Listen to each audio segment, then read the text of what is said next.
In this video we are going to discuss कैसे आप एक चैप्टर को जीरो से लेके नीट लेवल तक पढ़ सकते हो। ओके, तो पिछली वीडियो में हमने डिस्कस किया था सेल्फ स्टडी कैसे करनी है। इस वीडियो में हम ये डिस्कस करेंगे कि आप कोई चैप्टर जैसे पढ़ रहे हो, आपको कैसे पता चलेगा कि यार ये हमने नीट लेवल तक पढ़ लिया है, कि हम अब कॉन्फिडेंट हैं कि नीट में अगर क्वेश्चन आएगा हम डेफिनेटली इसको कर लेंगे। ये इस वीडियो में आज हम सीखेंगे। शुरू करने से पहले दो बातें। पहला तो धन्यवाद उन सभी स्टूडेंट्स को जिन्होंने मुझे हैप्पी बर्थडे विश किया आज, and I've seen all of your messages, comments वगैरह, especially on the main channel and on my social platforms, so I'll try to respond to as many of you can, but I'm really thankful for all of that. And second, if you are not subscribed or notified to the channel, please do so that you get these videos in your recommendation. बात करते हैं zero to NEET की। तो सबसे पहले हम बात करते हैं यार बेस लेवल एक, ठीक है, कि हम किसी चैप्टर का बेस एटलीस्ट जान जाए। तो इसमें जो एक रिसोर्स मैं मानता हूं जो हमारे बेस के लिए रिस्पॉन्सिबल है वो रहता है अपना NCERT। ओके, NCERT रहता है अपना बेस लेवल। कई लोग ये मानते हैं कि नीट के लिए सफिशिएंट है, but that is not true, जो हम आगे डिस्कस करेंगे।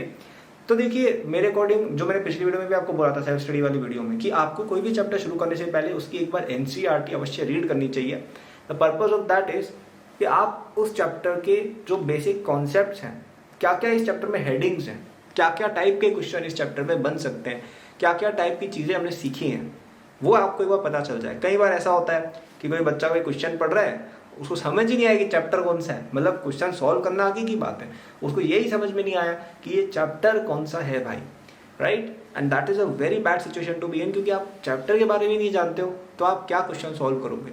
तो ये जो बेस लेवल है, this is all about getting to know chapter क्या है, चैप्टर में क्या क्या टॉपिक्स हैं, टॉपिक्स में क्या क्या सब टॉपिक्स हैं, क्या क्या कॉन्सेप्ट्स इस चैप्टर में इन्वॉल्व हैं। ओके, मैं ये नहीं कह रहा हूँ कि आपको एक एक चीज़ आ जानी चाहिए, लेकिन आपको एटलीस्ट 70% समझ बैठ जानी चाहिए चैप्टर की, कि भाई इस चैप्टर में हमने ये सीखा है। Okay, that is the best level. And ये तो आपका होना ही चाहिए, तो बिल्कुल जीरो लेवल से शुरू है ये। And the sad part is कि 90% नीट एस्पिरेंट्स का यही क्लियर नहीं होता है। मतलब 90% नीट एस्पिरेंट्स का ऐसा है कि आप उनको नीट का पेपर पकड़ा दो ना, और उनको बोलो कि यार आपको बस ये बताना है कि क्वेश्चन कौन कौन से चैप्टर्स के कॉन्सेप्ट यूज करता है, तो या एक मेजर बता दो कि कौन से चैप्टर, जैसे मैथ्स में कुछ क्वेश्चन होते हैं आप क्लासीफाई नहीं कर सकते कि यार ये इस चैप्टर का है, बट एक रफ अंडरस्टैंडिंग मिल जाती है कि अच्छा हाँ ये ट्रिग्नोमेट्री, अच्छा सॉरी मैथ्स नीट की बात कर रहा हूँ। जैसे हम फिजिक्स की हम बात करें तो फिजिक्स में अब जैसे कई सारे चैप्टर्स ऐसे होते हैं जिनमें आप कह ही नहीं सकते कि यार ये एक पर्टिकुलर का, जैसे कई सारे, जैसे रोटेशन के कई सारे क्वेश्चन होते हैं, उनमें NLM भी यूज होती है, आपका उसमें ये सेंटर ऑफ मास भी यूज होता है। तो कौन सा चैप्टर है, बट ठीक है रफली एक भी बता दो यार, ठीक है हाँ ये रोटेशन का, या चलो ये मैकेनिक्स का क्वेश्चन है। 90% नीट एस्पिरेंट्स को अगर हम नीट का पूरा पेपर दे दें और बोलें कि यार आपको इसमें क्लासीफाई करना है कि यार ये चैप्टर, ये क्वेश्चन कौन से चैप्टर से बिलोंग करता है, सारे क्वेश्चंस के ऊपर क्लासिफिकेशन शायद ही 90% बच्चे नहीं कर पाएंगे। ठीक है, तो बेसिक्स ही क्लियर नहीं है, यही नहीं पता कि भाई क्या चैप्टर है, क्या क्या टॉपिक्स हैं, अच्छा ये चीज़ हमने पढ़ी भी थी कि नहीं पढ़ी थी। मैं इस लेवल की अंडरस्टैंडिंग की बात कर रहा हूँ।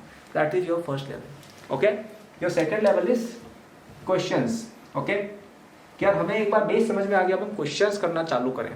तो यहाँ पे आपका कोचिंग का मटेरियल काम आता है। आपको कोचिंग में जो DPPs मिलती हैं, जो आपकी मॉड्यूल्स हैं या जो शीट हैं या जो भी आप कहते हैं, बुकलेट्स कहते हैं, what ever you call your material. Okay, ये मटेरियल के भी अलग अलग नाम चलते हैं, कोई मॉड्यूल बोलता है, कोई शीट बोलता है, कोई स्टडी मटेरियल बोलता है, कोई बुकलेट बोलता है, तो अलग अलग नाम चलते हैं इनके भी। तो आपका जो भी मटेरियल आपको दिया गया है, you should be able to solve questions out of them. Okay, questions होने चाहिए, ये तो आपने पढ़ा है, it's a theoretical base, this is not something कि भाई मतलब पूरा ही ब्रह्म ज्ञान होगा, नहीं, ये हमने बस थ्योरेटिकल बेस बनाया है। यहाँ पे हम क्वेश्चन सॉल्व करेंगे और अपने आप को नीट के लेवल तक पारंगत करेंगे। क्या नीट का पेपर हम अगर देख रहे हैं तो यहाँ पे हमने बोला था कि हम उस पेपर को समझ पाए, हम यहाँ पे बात करें उस पेपर को आप कर पाए। ठीक है, और इसके लिए बहुत ही जरूरी है रेगुलर होमवर्क वगैरह करना। ठीक है, रेगुलर आप अगर सेल्फ स्टडी कर रहे हैं तो जो भी आपका रिसोर्स है उस पर क्वेश्चंस भी करते जाना। कई लोगों की आदत होती है कि थ्योरी पढ़ पढ़ के समझते हैं कि यार हम तो सब, हमें सब आता है। नहीं, जब तक आपसे क्वेश्चन नहीं हो रहे हैं एग्जाम सिचुएशन में, तब तक आपको जीरो अंडरस्टैंडिंग है चैप्टर की। ओके, चैप्टर की अंडरस्टैंडिंग आप तब मान सकते हो जब आप टेस्ट में नंबर उस चैप्टर में लेके आ जाओ। उससे पहले आपने कुछ नहीं उखाड़ा है। ठीक है, उससे पहले you are a nobody. Alright, so that would be the second thing. और यहाँ पे आई थिंक द बेस्ट जज of your abilities NEET PYQs, NEET के प्रीवियस ईयर क्वेश्चन अगर आपसे हो रहे हैं तो यानी कि आप इस चैप्टर को सच में समझ गए हो। एंड थर्ड लेवल जो आता है वो होता है 10% अबव नीट। ओके, देखो ये एग्जाम से, एग्जाम में कभी भी कुछ भी हो सकता है, एग्जाम कभी भी टफ हो सकता है, एग्जाम कभी भी सरल हो सकता है। जैसे जेई में तो बहुत होता है, ये जेई एडवांस का पेपर कभी कभी बहुत आसान आता है, कभी कभी बहुत हार्ड आता है। तो ये नीट में भी आप ऐसा मत सोचो नहीं होने वाला है, ठीक है। नीट का पेपर कौन गारंटी कर रहा है कि अगले साल का नीट का paper toughest of all time आ गया? कौन कह सकता है नहीं आएगा? आ सकता है, right. So you should be prepare for such situations. और ये सिचुएशन आएगी आपकी मेनली फिजिक्स में और कुछ हद तक केमिस्ट्री में, क्योंकि बायोलॉजी में तो देखो जो सिलेबस डिफाइंड है उसमें वो एनसीईआरटी से आगे मुझे नहीं लगता मूव करेंगे, और करेंगे भी तो आप अपनी कोचिंग का मटेरियल तो कर ही रहे हो जो मैंने बताया आपको सेकंड लेवल में। लेकिन फिजिक्स ऐसा सब्जेक्ट है जिसमें कब क्वेश्चन टफ बना दिया कुछ कह नहीं सकते।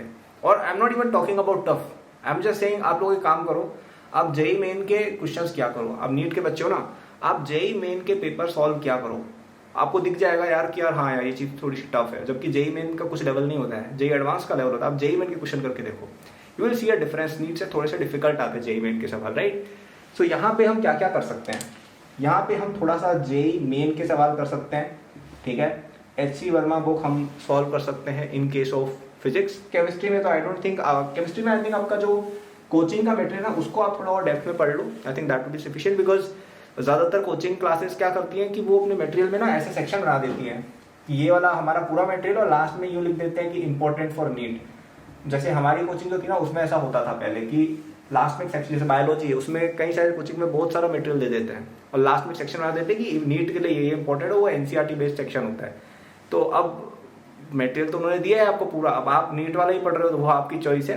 तो हम अगर टाइम हमें मिल रहा है तो हम ये पूरा भी हम मॉड्यूल पढ़ सकते हैं। तो केमिस्ट्री और बायोलॉजी में आई think that would be a good approach कि आपकी कोचिंग में जो आपको एक्स्ट्रा चीजें पढ़ाई जाती है उनको भी थोड़ा थोड़ा टाइम मिले तब देख सकते हैं।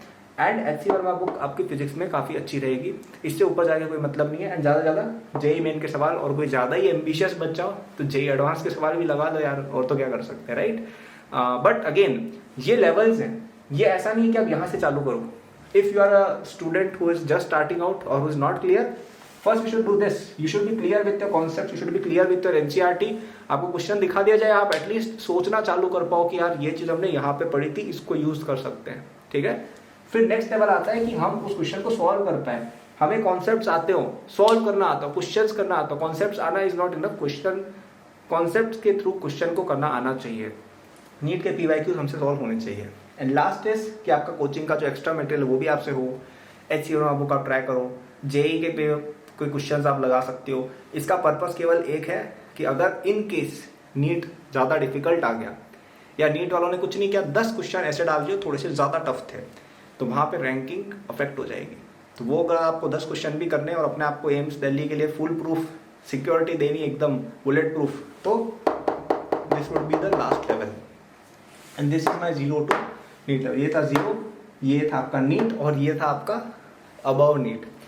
And this is how your preparation should be, it should be in layers, okay. And अगर आपको और हेल्प चाहिए अपनी प्रिपरेशन को इस प्रकार की लेयर्स के थ्रू जाने में, तो आप हमारे नीट के कोर्स में एनरोल हो सकते हो।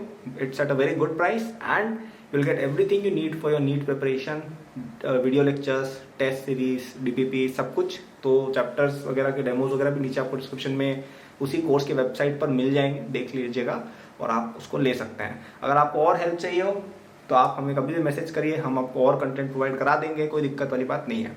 So thank you for watching. If you like this video please like, share, subscribe, notify, वो सब जो आपको पता है। एंड कोई आपको क्वेरी हो, आपको मुझसे कनेक्ट होना, my social handles are given in the description. Good luck.